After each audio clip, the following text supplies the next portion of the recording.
Hi everyone and welcome to the Keyboard Chronicles, a podcast for keyboard players of the gigging variety. I'm your host David Holloway and I'm absolutely pumped to be here with you as always. I'm flying solo this episode whilst Paul explores the keyboardist scene in Thailand from his poolside bar stool.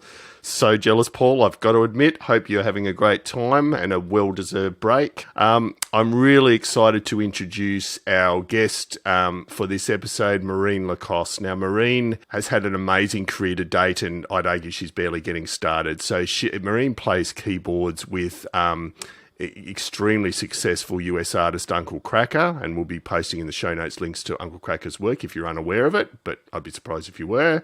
Iconic Canadian artist Corey Hart, Maureen plays with as well, and she also has her own amazing outfit, Highway Hunters, and on top of that, she runs her own piano academy.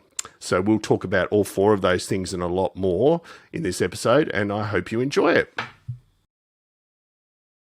Maureen, cannot thank you enough for joining us. It's so wonderful to have you here. Well, thank you for having me. I'm so glad. No, our pleasure. Absolutely our pleasure. So I just thought we'd kick off as per usual, Maureen. Just tell us a little bit about the younger Maureen as far as what got you into music. You know, when did you first, have your interaction with a piano or organ or anything like that? What sort of started you off? Well, I was pretty young. I was like around 6 or 8 years old, and it was my neighbors that were playing piano. So I had a few friends who were playing piano, and my grandma was playing piano. So that kind of started the whole thing.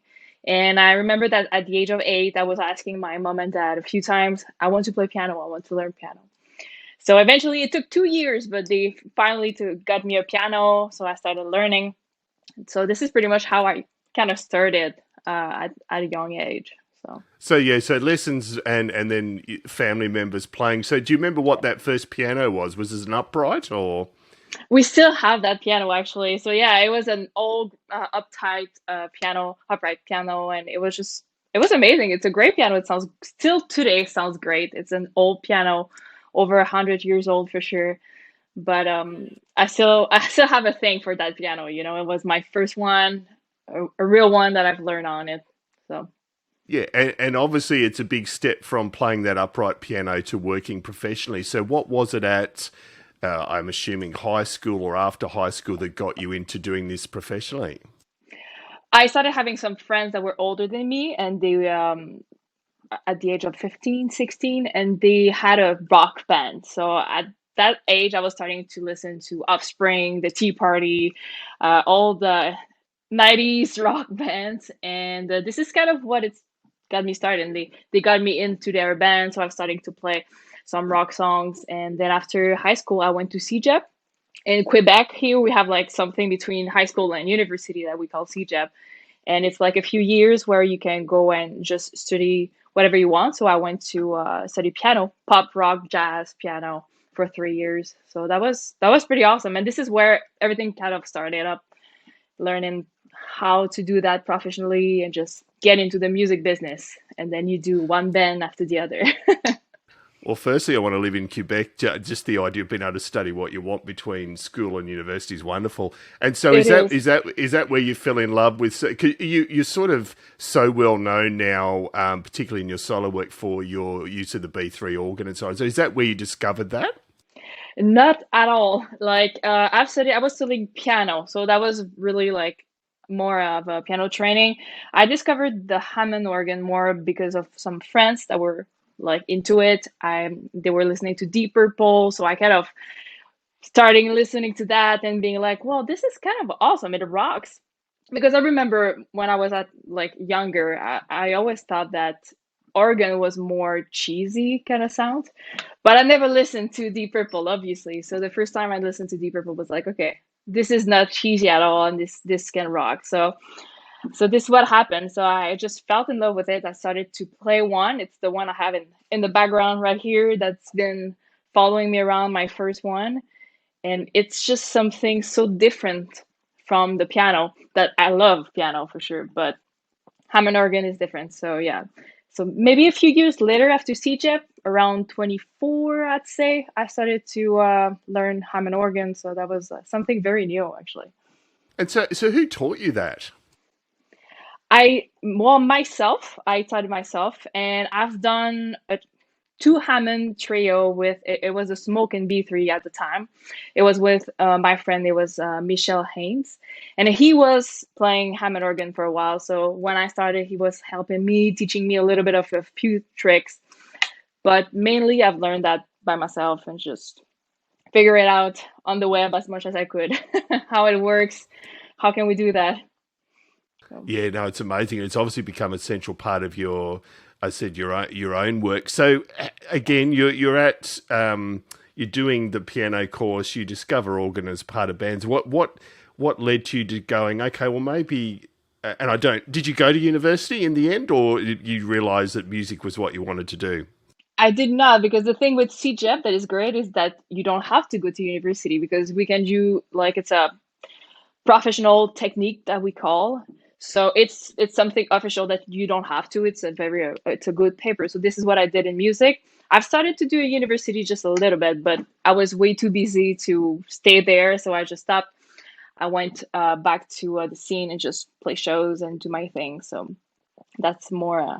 So just as an aside, we've had guests that were going to do engineering at university and all sorts of things. What were you going to do at university? Piano again. I was studying pop jazz piano. Yeah, I was just pushing my knowledge. I wanted to study with a few teachers that were over there. So that was just a way to meet new people actually. So usually when we study music, it's to meet other musicians and to grow some kind of yeah. No, that's great. And so what then led to you realizing, okay, I'm now doing this full time, or at least making some sort of living? What was the break that led you being able to make, some sort of living out of it?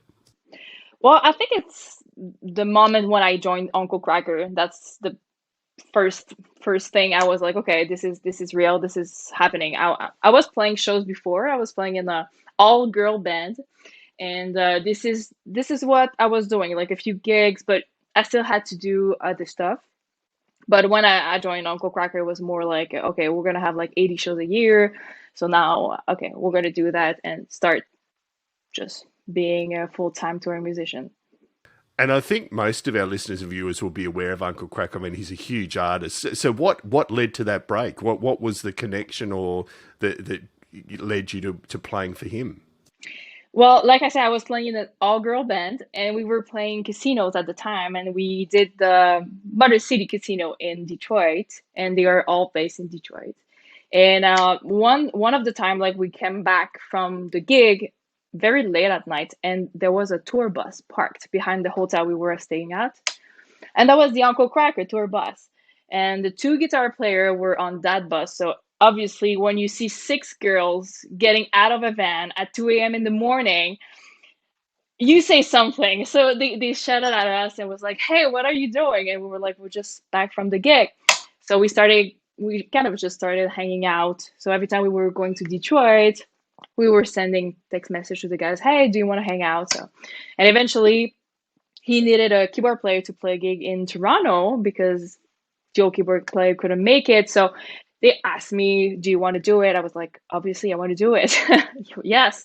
So maybe like a year and a half later or a year later, and that was my first gig with them. So I was in Toronto, and then I was officially in. I think the old keyboard player just left.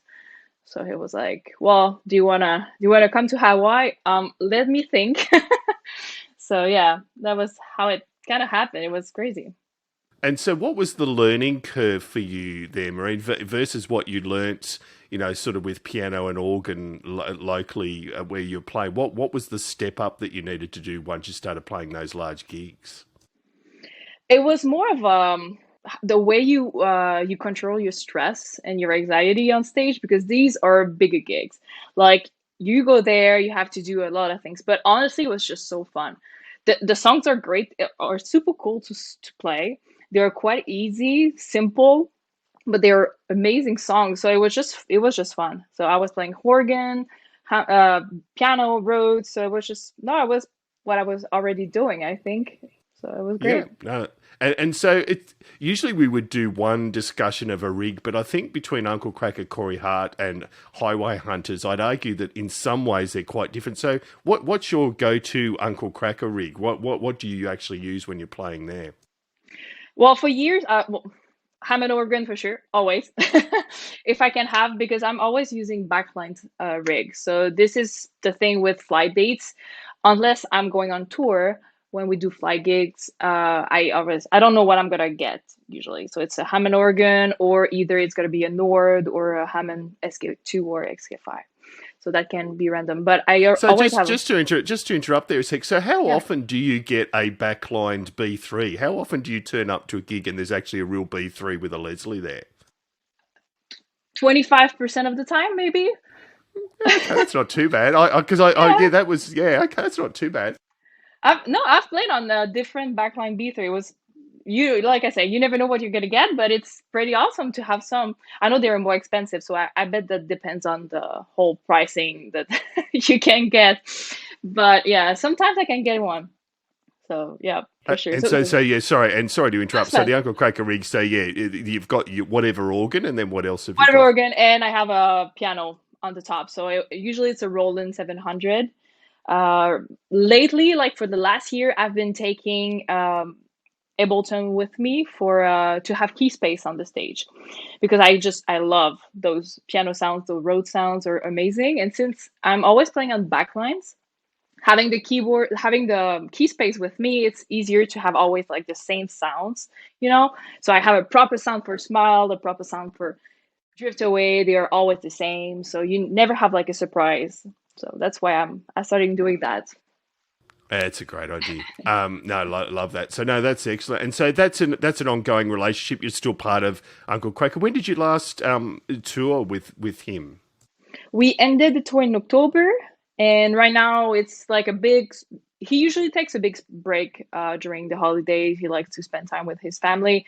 So right now we're still on the break. I think we have a few things coming up for the spring, and then we have this big tour this summer with ZZ Top and Leonard Skinner. So that's gonna be pretty awesome. Yeah, we're Wow. opening. Yeah, that's good. I can wait. Yeah, that's amazing. So that'd be a lot of dates, I'd say. Yeah, it's about 28 or 30 dates. I think it's a 3 months tour that we have like a fuchsia. Yeah, so that's really interesting that Uncle Kracker was sort of your first big break. So then, what led to, aside from the obvious Canadian connection, what led to the Yeah. Corey Hart gig? Well, I was playing a gig in Montreal, and the bass player was actually the musical director for Corey Hart. So it's just one show led me to, hey, do you want to play for Corey Hart? I showed him your YouTube videos. He likes your vibe. He likes the whole B3 thing. Do you want to do it? And that was pretty it. That was pretty much it. So we first did a show in Calgary like 4 years ago, and then it took about 2 years before the tour came back. It was like, okay, we're going to do the Junos, we're going to do a big Canadian tour, and that was in just right before COVID. So Yeah, I was about to say, and I've seen the Juno Awards video, and yeah, the energy that the band and particularly you have in those clips are just amazing. it is. Yeah. So, is there a plan to go back out on the road? 'Cause, I think that was the last tour, wasn't it? 2019. Yes, exactly. He doesn't play that much, so I think he do maybe a tour once in, I don't know, 5, 10 years, who knows. So maybe we'll have a call in a few years like, hey, I want to go to whatever, and let's do a tour. So we'll see. Yeah. No, It'll great. be And so let's talk rigs again briefly. When you're with yes. Corey, a little bit more synth stuff there. How do you have that set up? I did. I had the organ obviously on the bottom. I had the Phantom G7 on the top for synth, and I also had like I think it was a Kurzweil I got for the piano because he liked to have that piano sound. And for some of the synth, I also had the computer to have like at the time it was main stage, so to have more option for the synth. So Yeah. actually, that makes me think of an interesting question. So main stage, and you've mentioned Ableton with Uncle Kracker. What's you've obviously used both now. What's do you tend to prefer? How do you like working with your computer on stage? I love the option that it gives me, but it's not so stable all the time. So you need to really have like a good computer. And definitely, I would go with Ableton. I've done a few shows with main stage that bad thing happens and you don't want to have that. But Ableton, for sure, I've been playing with that for like a year, and I'm gonna touch some wood, but nothing happened. So it's really stable. I love Ableton. It's a bit more techy than main stage for sure. It took me a minute to figure out Ableton, and I think I only know 20% of what I can do with Ableton. But it's really nice the way it's done. The CPU is always very low when I use it, so that's a good thing. But yeah, Ableton for sure. Yeah, no, interesting. Yeah, no, that's Yeah. great. And so, in between doing all of that, you have, I'm assuming you founded Highway Hunters. Tell us about Highway Hunters and how that came to be. For sure. Actually, Howard Hunters was a few years after Uncle Kracker. So it was obviously before COVID. It took us like a few years to do the album. So right before COVID, we were supposed to go in California, play a few shows with Highway Hunters. It didn't happen. And then 2 years later, we're still figuring out how we're going to do that. Maybe we're going to do a new album eventually. But for now, I'm actually working on an online school. And this is taking a lot of my time. So this is why for now, How Hunters is kind of a we'll see what happens. But I would love to put a new album for sure because I love that project. It's really cool. Yeah, so and we'll be linking to a couple of the video clips Yeah. for our listeners and viewers. It's an amazing band. Probably best you describe Highway Hunters and its approach. So just tell us about genre and just what that band's like. Well, that's a Hammond organ trio rock. It's like a Deep Purple, Keith Emerson, and Halestorm had a baby. That's basically how I like to describe it. So yeah, it's very. It puts the Hammond organ on the front and not on the back of a band. So that's pretty awesome. And I love to have like a lot of effects on the Hammond organ, so distortion, overdrive, delays and things. So that's great. The idea was to do something without a guitar player. So that was a big challenge, but I think it went well. So the whole album is like that. And so you raise a good point there because it stood out to me. Well, number one, the video clips, the official video clips you've done are just amazing as far as the Thank you. quality. But yeah, it doesn't stand out that you're missing a a guitar player to a Guitar. large extent. So how much work did you have to do in the songwriting to actually make that not so obvious? Well, I mean, a lot. We always try to go around and try to see how we can make the organ sound more like a guitar player, actually, so we don't miss that. The bass player is actually a guitar player, so for him it was easier to just work the thing around and help for writing the song. So this is how we kind of did it. But and Hammond organ with distortion is so big that I don't think you need that much of a guitar in the back. No, that's right. No, agreed. And I think you've sort of answered my next question, which was you obviously have these amazing live acts you're playing, and then COVID and the pandemic hit. I'm guessing that your Piano Academy and YouTube work and so on is how you helped keep things afloat during COVID. So do tell us about that. For sure. When COVID hit, we were all home wondering, okay, what are we gonna do? So it started with, okay, I'm gonna write a technique book for piano. I love doing techniques. That's my thing. So I'm gonna write some few exercises. So one book became two books, and two books became, what about courses? What if I just do a school about that? So this is how it kind of started, but it takes a minute to build something like that when you're on your own. So it took me, I think, about 2 years to figure out how to build a website, how to record myself, get cameras, get the everything. So yeah, for sure. And now it's running. It's awesome. I have a few students coming up every day, so that's great. It's really nice. So it's all for those who don't know. It's all pre-recorded videos to learn how to play piano from zero to advanced level. And we go from pretty much I teach everything. So it's mainly pop, rock, and blues genre of music. But we're gonna talk about scales, how to place your hand, and this is more of the classical training for the techniques. But all the songs are Led Zeppelin and rock songs. And I have we've built a rock star journey that's a player's path, actually. So it's like you have different songs to learn how you could play piano in a band. So, for example, level one, you have like a song in the style of, I don't know, Let It Be. So, what would you do if you were playing Let It Be in the band and you're just starting out? So, there's like 9 levels of that.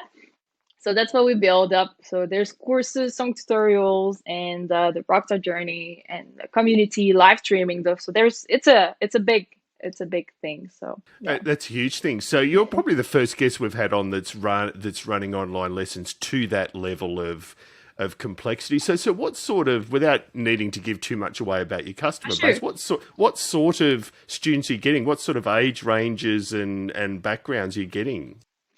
I get a lot of different ages, but mainly I gotta say it's 40 and up usually, and it's mainly men because obviously rock is more liked by men. I'm the weirdo here, but I'm a big fan of rock. But no, I still have like ladies too that love rocks, but it's 30, 40 and up for sure, for Yeah. sure for still, yeah. That's great. And so obviously I assume the response has been good and any future plans. I mean, it sounds like it's all there anyway, but any future plans for further development of that or? Yes, definitely. Well, the whole thing is bilingual, so it's French and English. I'm French, obviously. And yes, definitely. What I would love to do in the next future, very close, is add more Hammond organ courses. So that's coming up for sure. I'm working on a John Lord course right now, so that should be pretty awesome. And I also want to have like more real time, real players. So right now there's a course by Tim McDonald. He's a keyboard player in Nashville, and eventually maybe have like more players come and join the school to teach and to give I want to give access to people to amazing players that we don't talk enough. A little Yeah. bit like you're doing actually. So No, you're this is absolutely yeah. right. Yeah, we're a bit of an insular bunch, keyboard players, and I think stuff like this absolutely makes a difference. So Yes. what you've just mentioned players are, and I'll keep it within the B3 sort of sphere at this stage. Who are the B3 players? I mean, you've mentioned Deep Purple and I assume John Lord and so on, Yes. but who are the B3 players that are still working nowadays that inspire you or you admire? Well, I gotta mention Lakey Doyley for sure. Yes. He's one of the big that still runs today. That is kind of new, if I could say, to the scene. But that's the first one I have in mind. That is putting the Hammond organ to the front. If not, well, everybody that plays Hammond. I know that the rival son has some Hammond. Who else? Obviously the old ones, Keith Emerson, John Lord, and everybody who, yeah. And we will post a link. You do a wonderful, and I apologise, I've forgotten which song it is, but you do a wonderful Keith Emerson or ELP tribute on Knife your. Edge. That's it. Yeah, Yes. Knife Edge. That's right. Yeah, yeah. Well worth a look too. So Yeah. yeah, Thank you. and have you had have you had the chance to meet Lockie Dolly because he does get around? Yes, he came to Quebec actually a few times. I think I met him just right before COVID. He was playing somewhere in close from here, like 45 minutes from my home. So I had a chance to meet him. He's a really nice guy. Yeah, I was pretty impressed. He's like, wow, okay, thank you for doing that. Now I'm motivated to go back and practice. But yeah, no, that we need more people like him for sure. So you're not tempted to break out the whammy bar? Well, you know what? Yes, but these things are so hard to find. It's almost impossible to get one. And no, I like to have my own things, I gotta say. Yeah, no, So, that's right. yeah. No, that's excellent. And so, well, one thing that stands out, and I mentioned it earlier, is the energy, like with Corey Hart, but also High 100, the energy that you put forward. And as I said, us keyboard players can tend to be an insular bunch. Are you naturally an extroverted person, or did you have to do a lot of work to develop that confidence as far as being a front person? Well, that's a funny question because I'm not I'm an introvert person, naturally, but not on the stage, and it's natural. I never worked really on it. It's just like the way I want to be on a stage. So it's like It's very different from who I am, really. But yeah, no, on the stage, I like to just give a show. I've One of my favorite piano player was Jerry Lee Lewis. He taught me that the show is it's what people are coming to see is a show. Yes, listening to music, but we can do that on the CD in our car. So if people come to see you, they want to see something visually. So I always love to just put on a show and just give something that is great. And so you've taught yourself to do that, or did you have any direction from people on how best to do that? I'd say at first it's pretty much how I wanted to do. Then with Highway Hunters, I worked a lot with the bass player. He also had some ways he wanted to see it and how I should do it because since I'm a keyboard player and I was singing, it was hard to have like this, okay, how can I be a front and being behind the keyboards? So I had to like some breaks during the shows, go in front, go back. So we did a lot of coaching like that. Both of us, we were working on it. So I had a few help from friends around me for sure. Yeah. Yeah, no, that's great. And so we do ask all of our guests a question, which was a memorable on-stage train wreck where something's gone horribly wrong. Is there anything that comes to mind for you, Maureen? I gotta say, I have a few for sure, but the one that comes to mind is I hate extents like this, and there's a reason for that. One time with Uncle Kracker, I was playing a show, and I mean, I could tell that the rig was not very solid for sure. And I was playing, and for I don't know why the stand went like this. So all the keyboards went down on the floor. And when that kind of things happen, it's just I'm between like mad and laughing. So I just kept playing, but sitting on the floor, not giving much of a I didn't care. I was just playing, but it was just crazy because everybody was like, "What is she doing? The keyboard is on the floor." I was like, "Well, that's not my fault. It's not my rig." But Um, yeah, it always I'll happens. be looking for video proof of that, Maureen. I'm I sure wish someone's been.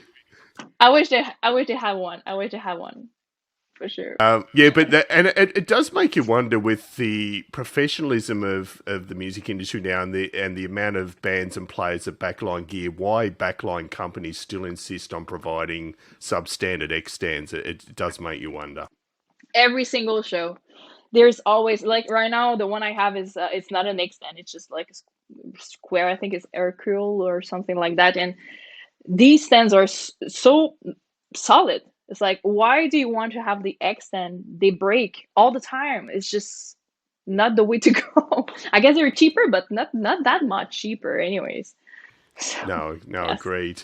I hate Now, them. this one's a bit of an interesting question given what you do for a living as far as your own academy and so on. So, what are the key lessons you'd want to pass on to other players? Start now. Do it now. Do whatever you want to do. Do it now. Don't push it to tomorrow. It's not gonna happen if you do it tomorrow. It's gonna happen if you do it now. So if you want to learn an instrument, start now. If you even if you're not ready, you have to start before you're ready because we're never ready. I was not ready to start a school. I was not ready to go on tour, but you figure it out. So I think it would be that. If you want something happens, just go for it and just do it. Yeah, Yeah. no, great advice. And so, another common question we ask is we ask our guests to tag another keyboard player. So, is there someone you'd be interested in hearing about their career that plays keys that, yeah, really stands out for you? Wow. Oh, that's a good question. Well, I found your podcast because of Ty. Oh, You had yes. him a few weeks ago, so that'd be a great one. I followed him a few for a few months and years. I think he seems so great. He I is. love what he do and just like yeah. So that'd be a great one. Yeah, no, Ty was great. No, that's a good point. And then there's the dreaded Desert Island Discs question, Marine. So 5 albums that really, changed your life or stand out for you. Yeah, well, all right. I took a few notes to help me out here. So my first one would be Transmission by the Tea Party. That was a big album for me in the around 15, 16. I could have listened, I don't know how many times. Another one is obviously Machine Head by Deep Purple. It's a big one. I love Trouble by LaMontagne. That's the album I go to when I need to just go to peace and just relax a little bit. In the same kind of idea, but different. I love Grace by Jeff Buckley. That I think it's such a beautiful album. Like it's just the whole thing is a chef d'oeuvre that we would say in French. No, it's beautiful. And what about Great Western Valkyrie by Ravelson? So big fan of Ravelson's. One of the first album they did with electric and the big hits. So yeah, Yeah, that would be my five. that's a good eclectic pick. No, I love that. That's excellent. Yeah. And so, what have you got coming up, Marine, over the next 12 months? What's on your radar aside from your very busy website? Well, for sure, the website. I'm working on that pretty much every day. Build new courses and things, and then I'm just starting back to tour. So we have the tour in next summer with Uncle Kracker, ZZ Top, and Leonard Skinner. So I'm looking forward to actually meet Pete Keys. That would be my first time to meet him. So that'd be great. He seems just like such a great guy. So that would be fun to just exchange a little bit on rig and touring. So for sure. And that's the thing. But B3s are the common language of keyboard players. Yes. There's not many keyboard players over the age of 30 that aren't interested in either seeing, touching, or discussing a B3. Exactly. No, that's great. And our last series of questions are what we call the quick fire 10, Marine. So just 10 questions where you just give if not a yes or no answer, a fairly brief answer. Okay. So it will keep well, I actually know the answer to this, but first keyboard you ever owned after the upright piano. The Phantom G7. Great. Your most important pre-gig ritual. What do you do before a gig? I put on makeups. Yeah, good answer. Yeah, fair call. Now, this might link to your comment before about being a front person and being behind the keyboard. Are keytars sexy or an abomination? Oh no, I miss mine. I had one. And I had to sell it, but I miss mine for sure. I love it. There you go. So we'll take that as sexy then. So Yes. transpose button or change key on the fly? I did that once and I adjust. The keyboard was in the wrong key in transpose. Very jealous. That's great. Favorite gig you've ever done? Favorite gig, the Red Rocks with Uncle Kracker in Colorado. That's one hell of a venue to say the least. Yes. Favorite gig you've ever attended as an audience member? Ooh. I'm going to say Slipknot in Montreal. There you go. Very different. That's good. Yeah, that's something different. No, it's good. Best thing about playing live? Everything is amazing live. Worst thing about playing live? Not being able to but that's a good question. I don't know. What's worst thing? Well, it's live. You don't have a second chance, I say. Yeah, no, that's good. Good answer. Name one thing you'd like to see invented that'd make your life as a keyboard player easier. Custom keyboards that you can actually do like a guitar. You can just ask, I want to have this, and this. So that just be like, because us keyboard player never have the perfect keyboards. It doesn't exist. Like there's always something missing. That's a great answer. That's one that's never been said before. Yeah, look, I had never thought of that. How good would that be? Yeah. Like every time I'm like, I want to have like a good organ, but good organ don't go with good pianos. Like it doesn't go together. Like, so yeah, for sure. I'd love to be able to have a custom keyboard and just okay, put that and that and that. All right, I think it's time for there to be a Lacoste keyboards, custom keyboards company. By the sound of that. Who is gonna do that? Who is gonna do the keyboard, the custom keyboard? That'd be awesome. Yeah. And then when you're not playing music, Marine, what's your favorite non-musical activity or hobby? What it keeps you grounded?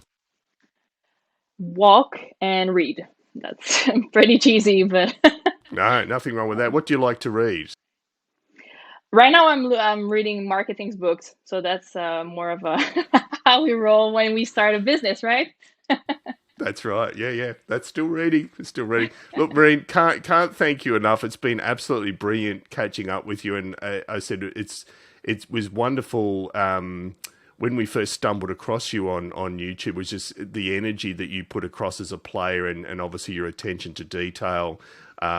And look, you may end up also with a student, because I've been looking around for a while as a weekend warrior myself. Been looking around for a good bunch of lessons on rock keyboards and organ and stuff. So I'll be checking out your website. Well, thank you. And there we have it. So it was an absolute pleasure speaking with Maureen. As you can hear, she's one driven person who has, huge talent, plays across a range of acts, and just on the side happens to teach other people. And as I said, as a weekend warrior, I'm very tempted to sign up. And we'd actually love to hear from you if you do take part in online lessons, whether it's organ, piano, music theory, and so on. Who are your go-to people? It sounds like Marine's Piano Academy is definitely one very serious option there.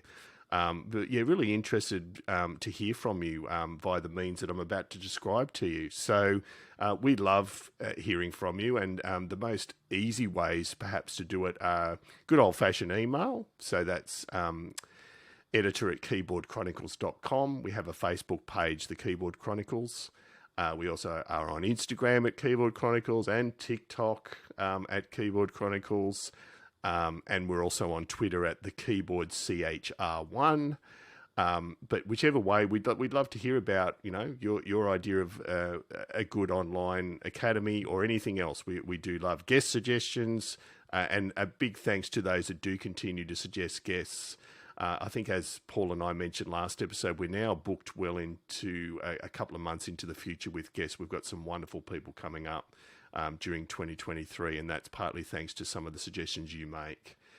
So we'll be back again, both of us, hopefully, in a fortnight. And in the meantime, can't thank you enough for listening, and talk soon.